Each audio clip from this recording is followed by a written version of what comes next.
তোমার নাম কি? আমার নাম মোহাম্মদ ইমতিয়াজ হোসেন। তোমার আম্মুর নাম কি? আমার আম্মুর নাম মোসাম্মদ কুলসুম আক্তার লাকি। আর তোমার আব্বুর নাম? মোহাম্মদ ইসমাইল হোসেন। তোমার সাথে তোমার আব্বু কেন তোমাকে তোমার আব্বুর বাড়িতে তোমার দাদা এবং দাদি নিয়ে গেছে, আমার এটা কি বলবে? কেন নিয়ে গেছিল তোমাকে? আমাকে নিয়ে গেছে, আমার আম্মুকে পছন্দ করতো না, তাই তোমাকে নিয়ে গেছে। জি। কয় তারিখে নিয়ে গেছে? 30শে মার্চ 2023। কোথায় থেকে নিয়ে গেছিল? থানা থেকে। অর্থাৎ রাউজান থানাকে তোমাকে রাউজান থানার মাধ্যমে নিয়ে গেছিল। হ্যাঁ। সেখানে তুমি কয় মাস ছিলে? তোমার দাদা দাদির সাথে কয় মাস ছিলে? 3 মাস। তোমার দাদা দাদির সাথে তোমার আব্বু থাকে নাকি রাঙ্গামাটিতে থাকে তোমার আব্বু? বুঝিনি।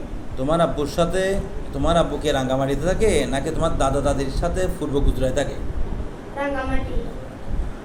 তো তুমি তোমার আব্বুর সাথে যাওয়ার পর কেন চলে আসছো?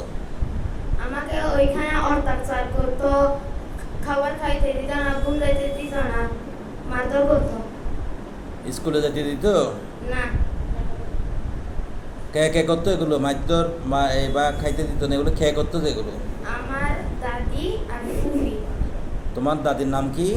তাহেরা বেগম। আর ফুফির নাম কি? ফুফির নাম হচ্ছে নিশু আক্তার। তো তো তোমার আব্বুকে তুমি ওগুলো বলার পরেও এরা মারধর করতো? জি। তো তুমি কয় মাস ছিলে ওইখানে? 3 মাস। তারপর কি করছো তুমি মারধর করার কারণে?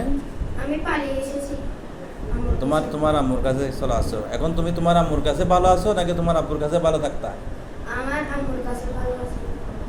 তুমি কি সবসময় এখানে থাকতে চাও নাকি আবার তোমার আব্বুর কাছে চলে যাবা? এখানে থাকতে সব সময়।